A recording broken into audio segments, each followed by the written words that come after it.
নমস্কার বন্ধুরা, অপর্ণার রান্নাঘরের আরও একটি পর্বে আপনাদের সবাইকে স্বাগত। কেমন আছেন বন্ধুরা? আশা করি ভালো আছেন। আজ চলে এসেছি ফুলকপির কোপ্তার মাঞ্চুরিয়ানের রেসিপি নিয়ে। একটা ছোট সাইজের ফুলকপি ভালোভাবে ধুয়ে আমি গ্রেটারে গ্রেট করে নিচ্ছি।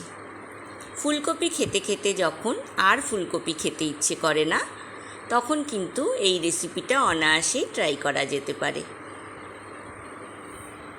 যেসব বন্ধুরা এখনও আমার চ্যানেলটিকে সাবস্ক্রাইব করেননি, তারা প্লিজ আমার চ্যানেলটিকে সাবস্ক্রাইব করুন, লাইক করুন আর অনেক শেয়ার করুন। পাশে থাকা বেল আইকনটা প্রেস করবেন, তাহলে আমার নতুন নতুন রান্নার নোটিফিকেশান বা আপডেট কিন্তু আপনার কাছেই প্রথম পৌঁছবে। পুরোটা ফুলকপি আমি গ্রেট করে নিয়েছি। এবার এর মধ্যে দিয়ে দিচ্ছি 3 টিস্পুন কর্নফ্লাওয়ার, দিয়ে দেব 2 টিস্পুন ময়দা,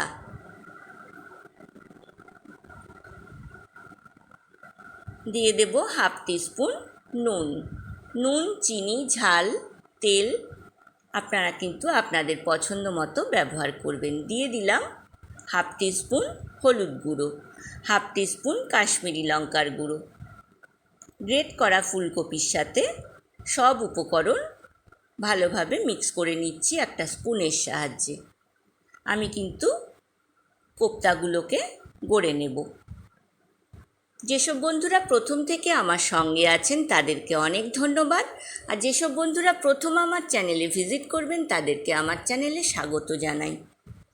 2 হাতের তালুতে তেল লাগিয়ে আমি ছোট ছোট বলের আকারে কোপ্তা গড়ে নিচ্ছি। ছোট সাইজের ফুলকপি পুরোটা গ্রেট করে আমার মোট 8টা কোপ্তা তৈরি হয়েছে। দেখুন কোপ্তাগুলো আমার গড়া হয়ে গিয়েছে। কড়াইতে আমি বেশ খানিকটা তেল আগে থেকে হাই ফ্লেমে গরম করে গ্যাসের ফ্লেমটা লো টু মিডিয়াম রেখেছি। এইবার তেলের মধ্যে আমি কোপ্তাগুলো 2 পিঠ লাল করে ভেজে তুলে নেব। এরকম নতুন নতুন রান্নার রেসিপি পেতে হলে আমার সাথে থাকার অনুরোধ জানাচ্ছি।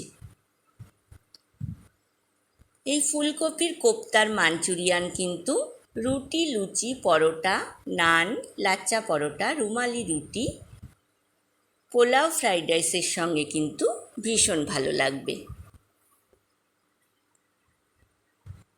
এখন গরম পড়ে গেছে, ফুলকপির আর টেস্ট ভালো লাগে না। সেক্ষেত্রে কিন্তু আপনারা ফুলকপি এভাবে বানিয়ে দেখতে পারেন, আপনাদের কিন্তু আশা করি ভালো লাগবে। কোপ্তা ভেজে নেওয়ার পর কড়াইতে যে অবশিষ্ট তেলটা ছিল তার মধ্যে আমি দিয়ে দিলাম 2টো মিডিয়াম সাইজের কুচনো পেঁয়াজ, দিয়ে দিলাম 2 টিস্পুন কুচনো রসুন, 1 টিস্পুন আদা বাটা দিয়ে দিলাম। খুব ভালোভাবে মিক্স করে নিচ্ছি। দিয়ে দিলাম 1/4 টিস্পুন নুন, 2 টিস্পুন পেঁয়াজ বাটা। খুব ভালোভাবে কুচনো পেঁয়াজ, কুচনো রসুনের সাথে পেঁয়াজ বাটা, আদা বাটাকে আর নুনকে মিক্স করে নিচ্ছি।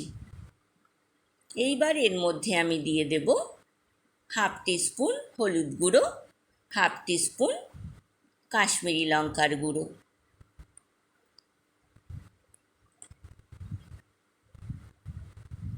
বন্ধুরা, রেসিপিটা আপনারাও বাড়িতে ট্রাই করুন। আমাকে কমেন্ট সেকশানে কমেন্টস করে জানাবেন আপনাদের কেমন লাগলো। সব উপকরণ একসাথে মিশিয়ে আমি 1/2 কাপেরও কম 1/4 কাপ ঈষদ উষ্ণ জল দিয়ে ঢাকনা দিয়ে মিনিট 5 রান্না করেছি লো টু মিডিয়াম ফ্লেমে। ঢাকনা খুলে দিয়ে দিলাম আমি ক্যাপসিকাম, ইয়েলো বেল পেপার আর রেড বেল পেপার। দেখুন কালারটা কি সুন্দর এসেছে।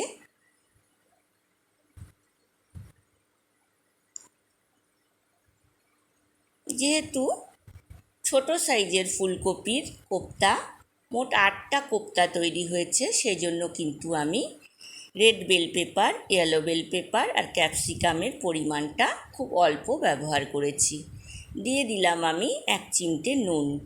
ঢাকনা দিয়ে আমি লো টু মিডিয়াম ফ্লেমে আরও 5 মিনিট রান্না করলাম। ঢাকনা খুলে আমি দিয়ে দিলাম 1 teaspoon soy sauce, 1 teaspoon green chilli sauce, আর দিয়ে দেব 3 teaspoon sweet chilli sauce. Sweet chilli sauce যদি না থাকে সেক্ষেত্রে কিন্তু টমেটো কেচাপ ব্যবহার করা যেতে পারে, সেখানে কিন্তু অল্প একটু চিনির ব্যবহার করতে পারেন। সসে যেহেতু নুনের পরিমাণটা একটু বেশি থাকে, সেই জন্য ব্যালেন্স করার জন্য আমি এখানে দিয়ে দিচ্ছি 1 টিস্পুন চিনি।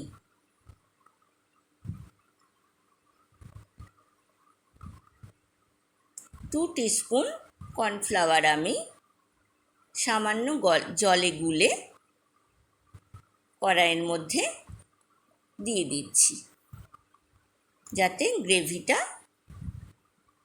ভালোভাবে তৈরি হয়। এইবার ভেজে তুলে রাখা কোপ্তাগুলো আমি কড়াইয়ের মধ্যে দিয়ে দিলাম। সব উপকরণের সাথে কোপ্তাগুলোকে ভালোভাবে মিক্স করে যে বাটিতে আমি কর্নফ্লাওয়ার গুলেছিলাম সামান্য একটু জল দিয়ে ঢাকা দিয়ে 5 মিনিট আমি লো টু মিডিয়াম ফ্লেমে আবারও রান্না করলাম। ঢাকনা খুলে আমি ওপর থেকে দিয়ে দিলাম 1 টিস্পুন টমেটো কেচাপ। আমার কিন্তু ফুলকপির কোপ্তার মাঞ্চুরিয়ান অলমোস্ট ডান। আমি পরিবেশন করে দিয়েছি বন্ধুরা। আপনাদের কেমন লাগলো অবশ্যই কমেন্ট সেকশানে কমেন্টস করে জানাবেন। আপনাদের কোনো কিছু জিজ্ঞাসা থাকলে আমাকে জিজ্ঞেস করতে পারেন, আমি কিন্তু উত্তর দেব। আজ এ পর্যন্তই বন্ধুরা, দেখা হবে আবার নতুন রেসিপি নিয়ে। ভালো থাকবেন, সুস্থ থাকবেন, ধন্যবাদ।